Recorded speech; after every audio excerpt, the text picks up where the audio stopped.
The narrative starts with Sarah sitting on a comfortable desk chair in her bookstore, sketching each letter in the word "Save the Date." The nostalgic sound produced by the store's tune grabs her attention as she slowly raises her eyelashes. Her light green eyes seem to sparkle and glow, holding a hint of mystery. In the next scene, Sarah is shown preparing to move into Kevin's house, her boyfriend. She packs up the dirty dishes when her sister, Beth, suddenly blurts out a big no, condemning Sarah's behavior. Sarah, completely unbothered by her sister's reaction, tells her Kevin has a dishwasher, so there's basically nothing to be disgusted about. Beth notices that a small piece of tomato is still sitting on one of the plates and calls out to her sister Sarah. Sarah turns to look at the plate, and sure enough, there is a small red slice of tomato sitting there. Without a moment's hesitation, she reaches over and plucks the tomato off the plate, popping it into her mouth and chewing with a satisfying grin. Beth's face registers a mixture of annoyance and disbelief as she turns away from Sarah, shaking her head. Her eyes narrow, and her mouth is set in a tight line, as she struggles to control her emotions. In Kevin's apartment, Andrew is seen sitting on the floor, deep in his thoughts. He looks up in excitement and curiosity as Kevin opens a box to reveal a ring inside. Andrew's expression changes from curious to puzzled, as the ring does not match his expectations. Kevin looks at him expectantly, gauging his reaction. Andrew tries to voice his true thoughts, saying the ring looks very ordinary. He goes on to make a statement that seems to piss Kevin off. Andrew tries to backtrack, saying he was just kidding. To avoid upsetting his friend, he knew he has to make things right. Kevin struggles to carry a gray painted cupboard, but it is clear to him that he can't carry it by himself. He calls out to Andrew for help. The two of them lift the cupboard, and as they carry it, Andrew asks Kevin when he is going to propose to Sarah. Kevin is uncertain and stammers various answers. Finally, he says that Sarah is moving into his apartment, and he doesn't want to disrupt her. Andrew can tell Kevin is avoiding the question but decides not to push further. As Beth helps Sarah move her belongings, she chats excitedly about all the joys of being in a long-term relationship, getting married, and having kids. Sarah, though, is only half listening, more focused on saying goodbye to her beloved brown couch, which she had put up for free. She knew it would be difficult to part with, but it is time for a fresh start. Beth continues talking, but Sarah's thoughts are elsewhere. As Kevin and Andrew examine the diamond ring, they are both relieved to find that it is of excellent quality. Andrew, clearly impressed by the ring's quality and craftsmanship, praises it, saying it's a premium ring. This makes Kevin feel a sense of pride and satisfaction. He stretches out his hand to take the ring back from Andrew, so he can put it in its beautiful box. Before he can do so, Andrew asks a question that made Kevin's stomach turn. It is a question about Beth and Sarah's intimate life, and Kevin can't believe that Andrew would even think about something like that. He tells Andrew that they are sisters and he shouldn't be having such thoughts about them. Andrew is a bit taken aback by Kevin's strong reaction. He quickly changes the subject, suggesting that Kevin propose to Sarah after their upcoming show. Kevin immediately rejects the idea, worried that she would hate him for making a spectacle out of such a private moment. Andrew tries to convince him, pointing out that all Sarah's friends would be there, and it would make for a perfect engagement party. But Kevin remains skeptical, and afraid that Sarah wouldn't appreciate the grand gesture. Sarah and Beth are about to leave for Kevin's place, but Sarah is having trouble starting the car. She grips the steering wheel with one hand, and turns the key with the other, straining against the resistance. She mutters that it is a bad sign, gesturing at the wheel and slapping her hands against her thighs in frustration. Beth, who had been watching her sister struggle, unbuckles her seatbelt and reaches for the key. To their relief, the engine turns over and the car starts. Sarah gives a sheepish look and shakes her head, realizing that she has been overreacting. Beth excitedly tells Sarah about how she and Andrew have been intimate in every room of their apartment after she moved in with him. Sarah is a bit shocked by this revelation, finding it a bit over the top and cliché. Beth is taken aback by Sarah's reaction and tries to clarify that it was an exciting and meaningful experience for her. Sarah assures Beth that she understands, but explains that she has chosen to remain celibate until marriage. Beth respects Sarah's decision, and the two sisters continue their conversation. Sarah watches anxiously as Andrew and Kevin carry her belongings into the house. She is nervous about this big change in her life and hopes that everything will go smoothly. She looks at the pile of boxes in the moving van, feeling a sense of relief that her things are finally here. As she turns to go, she can't help but wonder if she's made the right decision. Is she ready to start a new life here? Or is she running away from something? She sighs and nods to herself, trying to convince herself that she is doing the right thing. Time seems to stand still, and the rest of the world fades away, leaving just the two of them in their private space. Andrew and Beth hurry to the post office to get their wedding invitation cards sent over to various people. At the post office, the mood quickly changes when Andrew mentions Kevin's plans to propose to Sarah. Beth looks horrified, shaking her head and telling Andrew that it is way too soon. She explains that Sarah is the type of person who prefers to take things slow and steady, not rush into big decisions. Andrew is torn, wanting to support his friend but also wanting to protect Sarah's feelings. They argue back and forth, but in the end, Andrew knows Beth is right. He needs to convince Kevin to slow down and think things through. At the performance venue, Andrew and Kevin carefully set up their musical instruments on stage. Andrew takes a deep breath before asking him about his plans to propose to Sarah. Kevin hesitates, saying he wouldn't propose today. Andrew feels a wave of relief wash over him immediately. As the audience files into the venue, a young man named Jonathan stands nearby, watching Sarah as she sips slowly from a bottle of drink. He knows her from the bookstore and is struck by her beauty. Just as he is about to work up the courage to approach her, a man bumps into Sarah, spilling his drink all over her. She is taken aback but tries to be polite. The man apologizes and chats with her about the performance. Jonathan watches with growing anxiety, feeling like his chance to talk to Sarah is slipping away. Then, just as he is about to leave, Sarah calls out to him by name. She has noticed him watching her and introduces herself. Jonathan is stunned. How did she know his name? As he recovers from the shock of being recognized by Sarah, he notices that she seems genuinely friendly and interested in talking to him. They start chatting, and Jonathan finds himself relaxing and enjoying her company. They talk about the performance and their favorite books. Just as Jonathan is starting to feel a real connection with Sarah, Beth approaches them with a scowl on her face. Sarah smiles at Beth and introduces her to Jonathan. But Beth is cold and dismissive. Jonathan's heart sank, wondering if he has somehow offended her. The stage lights come up, and the crowd erupts in cheers and applause. The first notes of the song fill the room, and Kevin begins to sing. His voice is strong and clear, and the guitar chords are perfectly in sync with the beat. Andrew is right there with him, hitting the drums in perfect time. The crowd sways and claps along, their faces lit up with joy and excitement. As the song comes to an end, the crowd erupts in a thunderous round of applause. Kevin seems elated, soaking in the applause and the adoration of the audience. But then, something unexpected happens. Kevin announces to the crowd that he has someone special he wants to spend the rest of his life with. He makes funny sounds with his mouth and asks where Sarah is. Sarah is caught off guard, standing in the back of the room. She looks at Kevin in disbelief, wondering what he is about to do. As she watches, Kevin walks over to her, gets down on one knee, and proposes. The room becomes busy with everyone waiting for Sarah's response. To their shock, Sarah pushes the ring and walks away, leaving Kevin on his knees. Kevin kneels there in shock, not knowing what to do next, but Andrew comes and picks him up. The audience is stunned, unsure of what to make of the situation. The moment hangs in the air, heavy and awkward. As Beth watches Sarah storm out of the room, she rushes after her sister, calling after her. Sarah ignores her, still fuming with anger and embarrassment.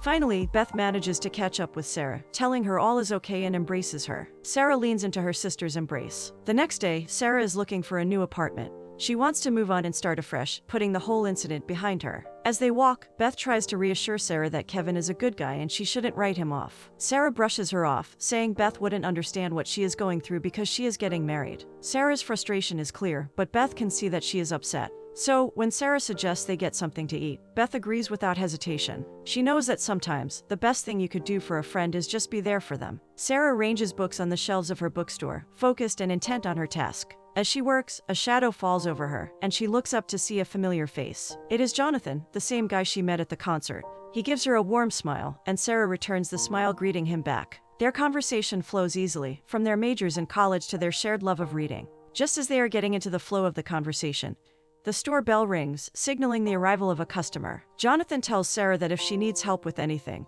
he's willing and ready to help her at any time. In a new scene, dressed in a beautiful red floral dress, Sarah descends the stairs and enters the party, looking radiant and confident. As she mingles with the other guests, her friend Isabel approaches her with an idea that makes Sarah hesitate. Just then, she hears her sister Beth's voice, talking about her upcoming wedding and asking her if she would let Kevin perform at the ceremony. Sarah forces a smile, but inside she is fuming with frustration. How could Beth be so insensitive, pressuring her like that in front of everyone? Sarah knows she has to get out of there, so she grabs her drink and slips away. Beth follows her, trying to apologize, but Sarah is too upset to listen. Feeling defeated, Beth leaves Sarah alone to enjoy her drink and think about what has happened. Sarah sits there, her thoughts swirling in a whirlpool of frustration and disappointment. She can't understand why Beth has to be so overbearing and pushy. As Isabel drives Sarah to Kevin's house, she realizes that Sarah recently moved and no longer lives with Kevin. Isabel offers to drive Sarah to her new home, but Sarah says she wants to lie down on a comfortable bed, guessing Kevin isn't home.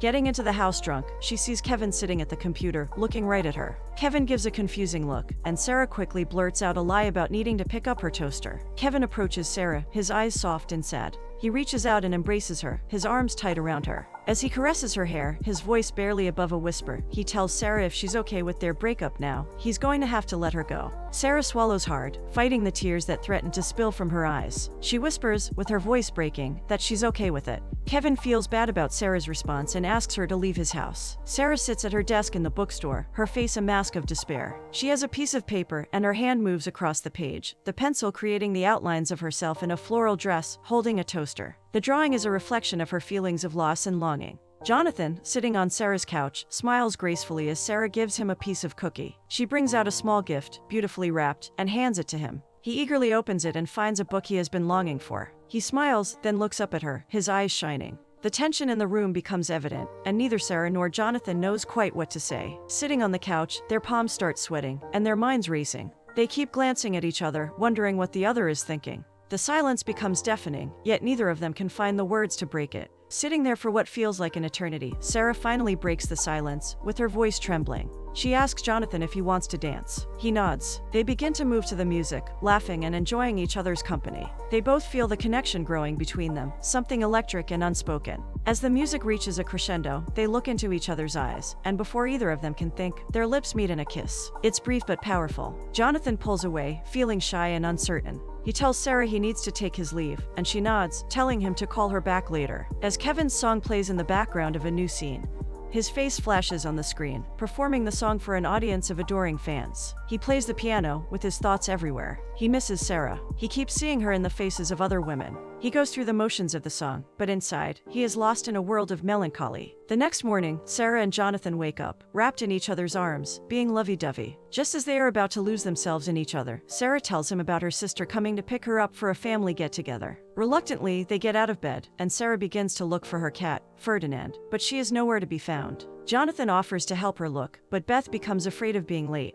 Reluctantly, Sarah leaves with Beth, allowing Jonathan to search for Ferdinand. Sarah and Beth arrive at the family house, and Beth gives a toast to their parents, thanking and appreciating their love and support for each other. She prays she finds the same kind of love in her future husband. Sarah feels her stomach churn and excuses herself to go to the bathroom. She gets sick to her stomach and finds herself vomiting. A sense of panic and confusion washes over and she rushes to the pharmacy to buy a pregnancy test. When she sees the result, she sits on the bathroom floor, staring at the test in disbelief. In the kitchen, Sarah stands in a daze, her mind racing, still reeling from the news of her pregnancy. Her father walks in. He tells Sarah that her mother and him have agreed to spend time apart. Sarah's heart sinks as she listens to her father explain they are not separating. Her father goes on to say that he didn't want to tell Beth yet, as she was too caught up in the excitement of her wedding. Sarah listens in silence, her mind spinning. As Jonathan puts up missing posters for Ferdinand, he calls Sarah to tell her that he still hasn't found the cat. Sarah responds he should let her know if anything changes. She seems distracted, tries to tell Jonathan something but hesitates, changing the subject, and thanks him for searching for Ferdinand. Jonathan can tell something is weighing on Sarah's mind, but he doesn't want to press her. Instead, he tells her he loves her. Sarah, being taken aback by the sudden declaration of love, hesitates, unsure of how to respond. Jonathan quickly backtracks, saying she doesn't have to say it back. There is an awkward silence on the line, and they both say their goodbyes. As they hang up, Sarah feels a mix of emotions, confusion, uncertainty, and something else she can't quite name. In the room, Sarah's gaze is filled with mist and concern as she talks to her sister. Beth wants to know why she left in the middle of the party. But before Sarah states her reason, Beth interjects, saying Sarah shouldn't talk because she doesn't want her ruining her moment. What she needs is for Sarah to be completely happy for her. After the emotional exchange with Beth, Sarah retreats to the sanctuary of her own home, where she hopes to find peace. But to her dismay, she sees Jonathan in her house. He tries to kiss her, but she pulls away, feeling overwhelmed by the intensity of his affection. She asks him to leave, and he agrees, but not without reminding her that he left dinner for her. She's instructed to remember to heat it. Later, Beth tries on her wedding dress, and she calls Sarah to ask for her opinion. Sarah compliments the dress but suggests that adding a strap might make it even more beautiful. The stylist agrees, and they add a delicate strap to the dress. Sarah watches her sister in the stunning gown. She can't help but feel a rush of pride and affection. Her sister is going to be a bride, and she looks radiant. The dress is perfect, and Sarah can see how happy Beth is. In that moment, all of Sarah's worries and concerns melt away, leaving instead a deep sense of peace and contentment. Sarah's stomach suddenly feels queasy, and she knows she has to find a bathroom quickly. After she leaves the room, she sits outside, feeling slightly dazed and overwhelmed. When Beth finds her, Sarah looks up at her sister, her eyes clouded with worry and confusion. She tries to tell Beth the news, but her words falter. She finally finds the courage to tell Beth that she's pregnant, and would be due around the time of the wedding. Beth refuses to believe her, insisting that she must be lying. She scolds Sarah for not listening to her advice. Beth can't see how she can possibly take care of a baby when she can't even take care of her cat. Sarah is shocked by her sister's words, and she sits in utter silence. The accusation that she is incapable of taking care of a child hurts her deeply. For a moment, she's completely lost and alone, unsure of what to do next. Kevin walks into the gallery's party, feeling a bit out of place. As he approaches Isabel, he notices Sarah standing a few feet away, being interrogated by a journalist. The questions seem intrusive and personal, and Kevin feels a surge of protectiveness towards Sarah. He introduces himself to the journalist, interrupting his line of questioning. When Jonathan approaches them, he gives Kevin a stern look, a silent warning not to interfere with his interest in Sarah. Sarah, overwhelmed by the situation, leaves the party with Isabel in tow. Outside, she explains to Isabel what has happened, and how strange it is to have both Kevin and Jonathan in one place. As she talks, Andrew approaches them. He looks at Sarah with a mixture of concern, and she can't help but feel comforted by his presence. He wraps his arms around her and Isabel, and Sarah lets out a breath of relief. She asks him about her sister, but Andrew doesn't say anything about Beth. Catching sight of Sarah with Andrew, Kevin goes over to say goodbye and congratulates her on the success of her exhibition. Sarah smiles, thanking him for the compliments. As Kevin sits at the bar, nursing a drink, a lady approaches him. She recognizes him as a member of the band Wolfbird, but he denies it. She persists, insisting that he is a member. Kevin is in no mood to deal with her, and his irritation begins to show. Finally, he snaps, raising his voice and telling her to leave him alone. Meanwhile, Jonathan is walking Sarah home, complimenting her on her performance at the gallery. Sarah seems distracted, and when he asks if she is okay, she says she needs some time alone. Jonathan tries to understand, but he can't shake the feeling that something is wrong. He asks her if she is scared of something and if that is why she is pushing him away. Sarah insists that she just needs some space, but Jonathan's frustration becomes more prominent. He, however, respects her request and leaves her alone on the street, his mind whirling with questions and doubts. Andrew returns home from the gallery, tired and worn out. He finds Beth sitting on the bed, working on her laptop. She asks him how the evening has been, and he replies that it was fine. Andrew goes to brush his teeth and then joins Beth in bed. He looks at her thoughtfully and tells her they are going to be a family soon and he hopes his kids are going to be there for each other. His words are tinged with sadness, and Beth knows he is thinking about Sarah and Beth's strained relationship. It is late, and Sarah is exhausted. As she tries to take off her clothes, she hears a knock on the door. With a heavy sigh, she goes to answer it and finds Kevin standing there. Confused and annoyed, she asks him what he is doing there. He shrugs and says he's doing exactly what Sarah did, coming to his house drunk. Sarah is taken aback by his response, but she doesn't have the energy to argue with him. Kevin goes on to say that he still loves her and that he doesn't want to give up on their relationship. But Sarah isn't having none of it. She blurts out the news about her pregnancy. For a moment, Kevin's face lights up, and Sarah can see the hope in his eyes. But then he seems to realize what she is saying, and the light fades from his eyes. She goes ahead to tell him it's not his child. She didn't want to hurt him, but she knew there was no way to avoid it. Kevin turns and leaves, the door closing behind him. The tension between Andrew and Beth has been building for weeks. But after the meeting with the wedding planner, they finally reach a breaking point. They both apologize to each other for being distant and distracted lately. In a fit of rage, Kevin rushes at Jonathan, his fist connecting with Jonathan's face. He punches and kicks him, driven by a blind fury. With seconds, his anger subsides, and he stops. He helps Jonathan clean the bruises and apologizes for hitting him. Jonathan tells Kevin he understands why he did it, that Sarah is an amazing person. If he were in Kevin's shoes, he would have done the same thing. Sarah sits in the waiting room of the women's clinic, feeling nervous and uncertain. The sound of her phone ringing startles her, and she answers it. It is Beth, telling Sarah she needs to see her immediately. Sarah gives her the address of the clinic, and Beth says she is on her way. Beth arrives at the women's clinic where Sarah is. She apologizes to Sarah for her harsh behavior lately and that her wedding has been postponed. Sarah can have her baby and not go through with the termination process. Sarah cries about how she feels irresponsible, and Beth gives her a warm hug, comforting her sister. Kevin drops Jonathan off at his place, and the two seem to finally be cool and not in rivalry anymore. Beth drops Sarah off at her apartment, hugging her and wishing her the best of luck. As Sarah walks towards the front door, she can't believe her eyes when she sees Jonathan and Ferdinand sitting on the front steps. She runs towards them, throwing her arms around Jonathan and kissing him passionately. He winces in pain, the kiss still tender on his bruised lips, but he can't help but grin. Jonathan and Sarah sit across from each other, their eyes locked. The moment seems to stretch on for an eternity, as Sarah gathers the courage to speak about her pregnancy. It is a moment of pure joy, and they both know their lives will never be the same again.